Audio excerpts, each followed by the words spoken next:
আসসালামু আলাইকুম, শুভ সকাল। আজকে একটা আনন্দের দিন, স্পেশাল সিকিউরিটি ফোর্সের প্রতিষ্ঠা বার্ষিকী।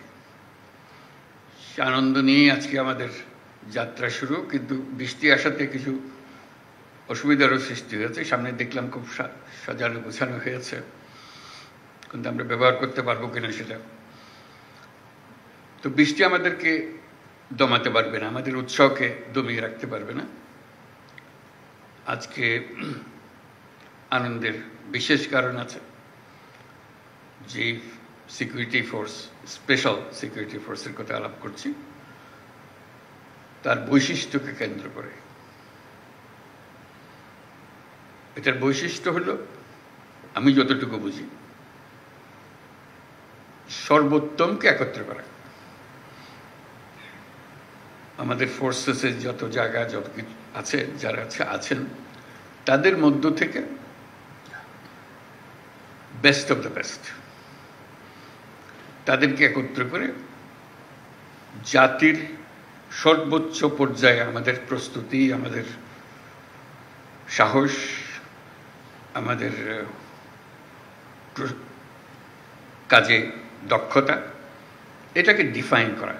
এটাই হলো special forces, special security force. এটা আমার দৃষ্টিতে অনেকটা অলিম্পিকের মতো,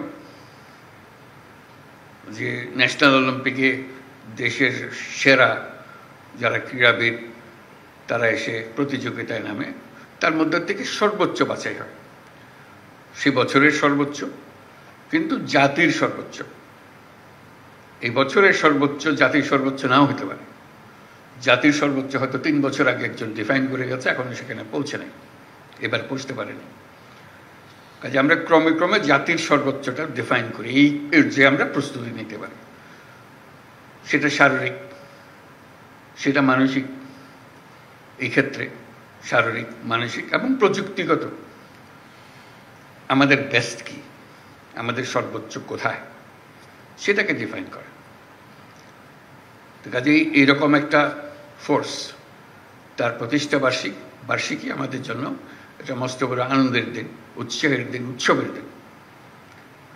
এটা শুধু নিজের দেশে, যে বললাম একটা ন্যাশনাল অলিম্পিক, কিন্তু একটা গ্লোবাল অলিম্পিকও আছে, ওটাও মনে রাখতে হবে। আমাদের নিজেদের জাতীয় সর্বোচ্চতে সন্তুষ্ট থাকলে হবে না, সেই জাতীয় সর্বোচ্চ বিশ্ব সর্বোচ্চের মধ্যে কোথায় আছে। আমরা জাতীয় সর্বোচ্চ দেখলাম আমরা কোথায় কি আছি, কিন্তু দেখা গেল বিশ্ব সর্বোচ্চ বহু উপরে। কাজে আমাদের চেষ্টা করতে হবে যে আমরা জাতীয় সর্বোচ্চ আর বিশ্ব সর্বোচ্চের মধ্যে কেন দূরত্ব বেশি না থাকে। আমরা নিজেদেরকে সর্বোচ্চ ডিফাইন করলাম, নিয়ে আসলাম, উৎসব করলাম, সঙ্গে সঙ্গে ওই প্রতিযোগিতা আমাদের মনে থাকতে হবে, বিশ্ব প্রতিযোগিতা। এটা হলো স্পেশাল ফোর্সের একটা নিজস্ব দায়িত্ব আছে, সেটা পালন করবো, অবশ্যই করবো। কিন্তু সঙ্গে সঙ্গে আমাদের ওটাও মনে রাখতে হবে, এই দায়িত্ব পালন করার ঘটনা না ঘটতে পারে, ঘটার সম্ভাবনা ক্ষীণ, কিন্তু প্রস্তুতি হবে আমাদের বিশ্ব সর্বোচ্চের পর্যায়ের মধ্যে।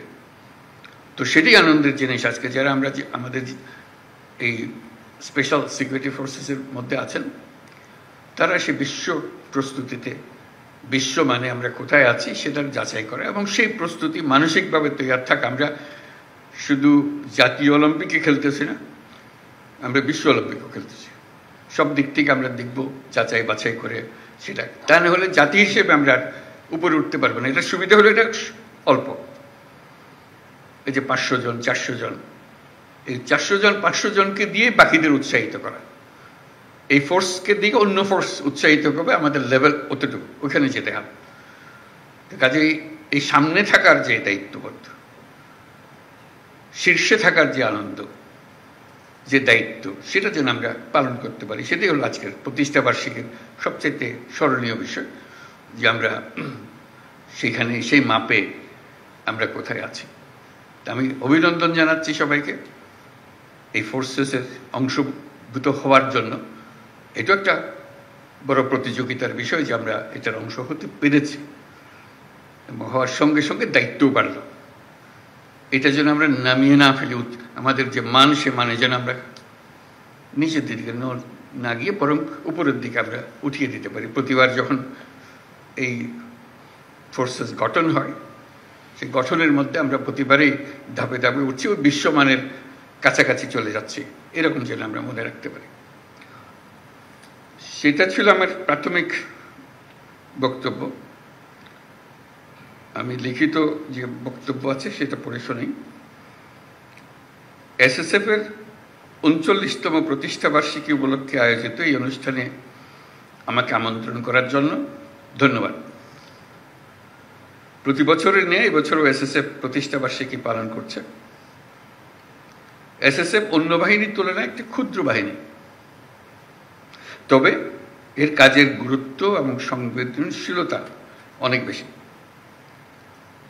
এই বাহিনী আমার নেতৃত্বে ও তত্ত্বাবধানে পরিচালিত হয়। এসএসএফ একটি প্রশিক্ষিত ও সুশৃঙ্খল বাহিনী যারা আমার ও রাষ্ট্রপতির সার্বক্ষণিক নিরাপত্তা নিশ্চিত করে। এটা একটা দায়িত্ব। আমি যেটা বললাম সে দায়িত্বেরও বাইরে আরেকটা দায়িত্ব আছে, সেটা হলো বিশ্বমানে চলে যাওয়া। দেশের মান যেটা, সেটা আমাদের কারণে, এই বছরের কারণে আমরা যেন জাতীয় মানে নিচে না নামি, বরং জাতীয় মানে উপরে উঠি, আর হলো বিশ্বমানের কাছাকাছি বা সমকক্ষ হতে পারে। এসএসএফ একটি প্রশিক্ষিত সুশৃঙ্খল বাহিনী যারা আমার ও রাষ্ট্রপতির সার্বক্ষণিক নিরাপত্তা নিশ্চিত করে। বিগত 10 মাসে এসএসএফ দেশে বিদেশে অনেকগুলো গুরুত্বপূর্ণ দায়িত্ব দক্ষতার সঙ্গে পালন করেছে। আমি এসএসএফ এর সার্বিক পেশাদারিত্ব এবং আন্তরিকতা নিয়ে সন্তুষ্ট। এই জন্য এসএসএফ এর সকল সদস্যকে আমার ধন্যবাদ জানাচ্ছি। এসএসএফ বঙ্গভবন সহ আমার বাসস্থান, কার্যালয় এবং সকল ধরনের গমনাগমনের নিরাপত্তা নিশ্চিত করে। এছাড়াও ঢাকার অভ্যন্তরে এবং বাইরে বিভিন্ন অনুষ্ঠানে নিরাপত্তা নিশ্চিতের পাশাপাশি অনুষ্ঠান সুষ্ঠুভাবে সম্পাদনেও উল্লেখযোগ্য ভূমিকা রাখে। সম্প্রতি কক্সবাজার এবং রোহিঙ্গা ক্যাম্প পরিদর্শন, চট্টগ্রাম বন্দর, চট্টগ্রাম বিশ্ববিদ্যালয়ের সমাবর্তন অনুষ্ঠানে এসএসএফ অন্যান্য বাহিনীদের সাথে সমন্বয় করে সফলভাবে নিরাপত্তা নিশ্চিত করেছে। শুধু দেশের অভ্যন্তরেই নয়, দেশের বাইরেও আমাদের রাষ্ট্রীয় সফরগুলোতে এসএসএফ বিভিন্ন দূতাবাস এবং সংশ্লিষ্ট দেশের প্রটোকল ও নিরাপত্তা বাহিনীর সাথে একযোগে কাজ করে সফরসমূহ সাফল্যমণ্ডিত করেছে। এছাড়াও বাংলাদেশে আগত মালয়েশিয়ার প্রধানমন্ত্রী, পূর্ব তিমুরের রাষ্ট্রপতি ও জাতিসংঘের মহাসচিবের রাষ্ট্রীয় সফরের সামগ্রিক নিরাপত্তা এই বাহিনী অত্যন্ত সফলতার সাথে সম্পন্ন করছে। সেজন্য আমি সবাইকে ধন্যবাদ জানাচ্ছি এই উপলক্ষে। বর্তমান বিশ্বে আধুনিক প্রযুক্তি ও তথ্য আদান প্রদান খুব সহজ হবার কারণে নিরাপত্তা হুমকির ধরন ও প্রকৃতি দ্রুত পরিবর্তনশীল। তাই শতভাগ নিরাপত্তা প্রদান করা খুবই চ্যালেঞ্জিং একটা বিষয়। বিভিন্ন সীমাবদ্ধতা সত্ত্বেও এসএসএফ সুষ্ঠুভাবে নিরাপত্তা নিশ্চিত করছে। আমি আশা করি এসএসএফ নিয়মিত বিভিন্ন ধরনের নিরাপত্তা হুমকি পর্যালোচনা করবে এবং সেগুলি মোকাবেলা করার জন্য যাবতীয় প্রস্তুতি গ্রহণ করবে। সম্প্রতি এসএসএফ যমুনার সাইবার নিরাপত্তা ব্যবস্থা সুসংহত করেছে। আমি আশা করি এসএসএফ একইভাবে এই কার্যালয়ের সাইবার নিরাপত্তা ব্যবস্থা উন্নত করবে। এসএসএফ একটি পেশাদার বাহিনী হিসেবে উন্নত প্রশিক্ষণ, উন্নত প্রযুক্তি, উন্নত মনোবলের সন্নিবেশে দিন দিন আরও উন্নতি সাধন করবে, এই আমার আশা। নিরাপত্তার খাতিরে এসএসএফকে বিভিন্ন ধরনের সীমাবদ্ধতা আরোপ করতে হয়, যা অনেক সময় জনভোগান্তির সৃষ্টি করে। এটা যে কোনো নিরাপত্তা বাহিনীকেই করতে হয় নিরাপত্তার খাতিরে। অতীতে শাহজালাল আন্তর্জাতিক বিমানবন্দরে ভিআইপি ফ্লাইটের জন্য প্রায় 1 ঘন্টা সকল ফ্লাইট অপারেশন বন্ধ থাকত। এতে করে অনেক ধরনের জটিলতার সৃষ্টি হতো।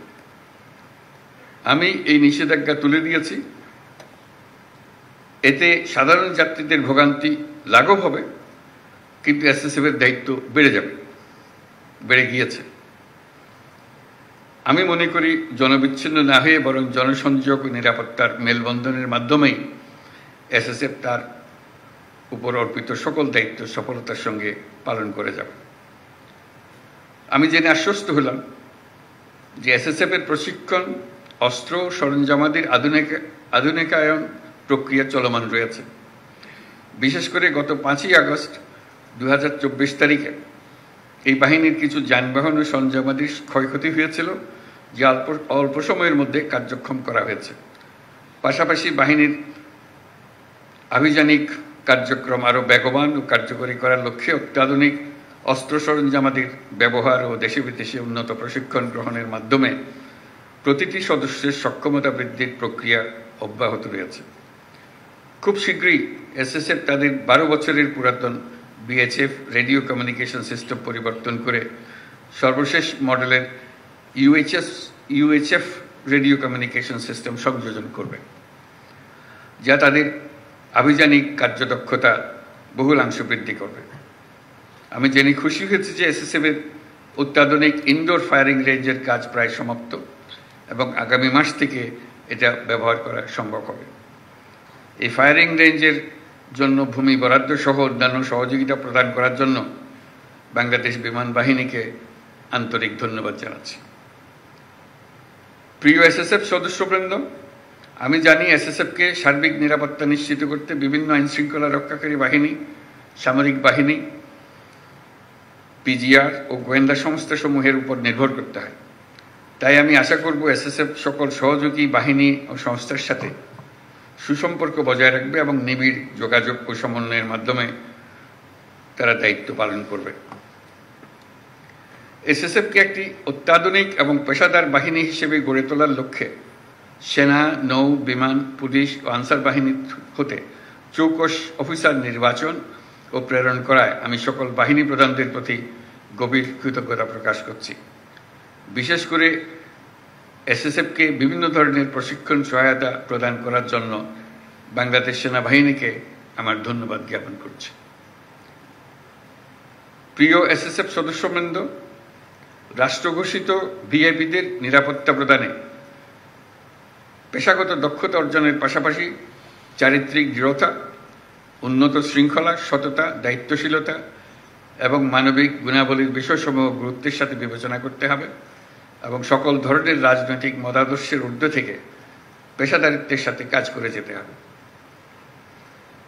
পরিশেষে আমি এসএসএফ এর মহাপরিচালক ও সকল সদস্যদের এই অনুষ্ঠান আয়োজনের জন্য আন্তরিক ধন্যবাদ জানাই।